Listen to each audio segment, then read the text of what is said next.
So, what's wrong with the DSM? What's wrong with the DSM? Where to start? So, the DSM, as I think many listeners will appreciate, consists of literally hundreds of putatively categorical psychiatric diagnoses, right? And it stems from a kind of a paradigm, right? Like a way of thinking about the world and a way of approaching psychiatric diagnosis that's embedded really in 19th century medicine. So if you think about like the origins of scientific medicine and the way in which concepts in medicine were originally generated, they relied pretty heavily on clinical observation, right? So the start of any medical intuition about a diagnostic concept is the experience of physicians working with patients, noticing that certain patients share certain kinds of features, and that on the basis of those shared features, one might characterize the phenotype, like the clinical presentation of a certain kind of class of individuals. And then with that kind of being laid out, right, like we tend to encounter people for whom these things are present, right, in terms of clinical signs and symptoms. That's when the scientific process comes into play. And so you have a pretty good description of the clinical phenotype, like what people with a certain kind of set of characteristics look like in the clinic. And then, right, you can apply modern scientific methods to try to understand what the etiology, like the underlying cause, and the pathophysiology, like current, physiological correlates, right, of that category might be.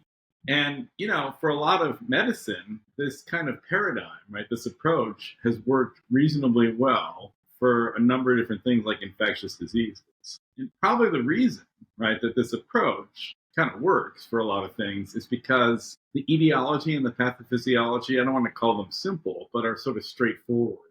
Like if there's a pathogen, right, it's going to interfere with certain key biological processes. Many pathogens can be seen under a microscope, right, so you can see that they're there and they're not there for comparison, participants in some kind of study. And so the paradigm kind of works for a lot of things. And I think what we face now broadly in medicine and definitely in it's like psychiatry and clinical psychology is kind of the residual, like what's left after we've kind of figured out some of that more straightforward stuff. So like a lot of late life medical disorders are complicated in terms of their etiology. Many different genes are involved, many different environmental exposures are involved. It's hard to characterize a singular kind of cause. And for these psychiatric kinds of things, that's almost certainly true based on a pretty substantial literature, right? That psychiatric conditions are not simple in terms of their causes, in terms of their pathophysiology, like what you could observe using scientific means for characterizing biological correlates. And they combine not just kind of, call them for ease of, communication, like biological, distal, like faraway causes, like genomic variants. It also combines that with a bunch of experiences that people have in their lives. All this being mediated through the brain, which is the most complex organ, considerable. So you have kind of this conflict between a paradigm that worked well and that's traditional in medicine, where things get classified into these categories, and the reality of human variation, which is much more multifaceted, complex. And that's, I think, the basic fundamental issue, right? The DSM continues to be wedded to a kind of descriptive paradigm that originates again from 19th century medicine, whereas the science has shown us that that's not really a very good account of the way in which causes, ultimate causes, kind of lead to human suffering of a psychological. So then the question is like, well, what are you going to do, right? And the issue with the DSM is it's kind of persisted with this approach because it's traditional, it's well understood, it's embedded in all of our textbooks, it's embedded in residency training programs, it's embedded in psychology doctoral programs. Like it's just part of the fabric of these disciplines. And so how are you going to proceed, right, given this emerging knowledge of how complex, these etiology type things are going to be?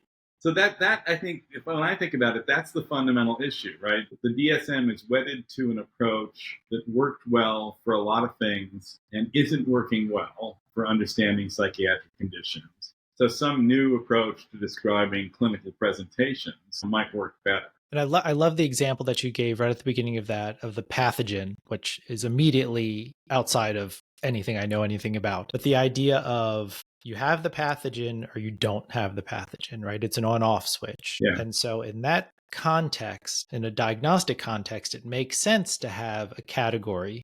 Does she have it? Does she not have it? Right. But when it comes to psychiatric disorders, that it just doesn't work that way. And I think about, during my training and just sort of generally in the field, there's kind of this, people kind of laugh about the idea of a patient having a single disorder. Yeah. That doesn't really, once you really understand the DSM, the diagnostic classifications, and have a really strong sense of it, sort of once you've been doing it for a little while, and you start seeing a bunch of, you start to have a certain number of patients where you start to have seen a bunch of different presentations of these symptoms and that sort of thing, you start to realize nobody has just one thing. There's a bunch of stuff going on, which is a critique in our field when we come to treatment stuff, which we'll talk about a little bit later on, but because oftentimes our treatments are designed for a specific disorder and with no what we'd probably call comorbidities. But it just that I think for any clinician or even person in training who's a little while along, it becomes pretty clear relatively early on that these things are not just on-off switches that have nothing to do with one another.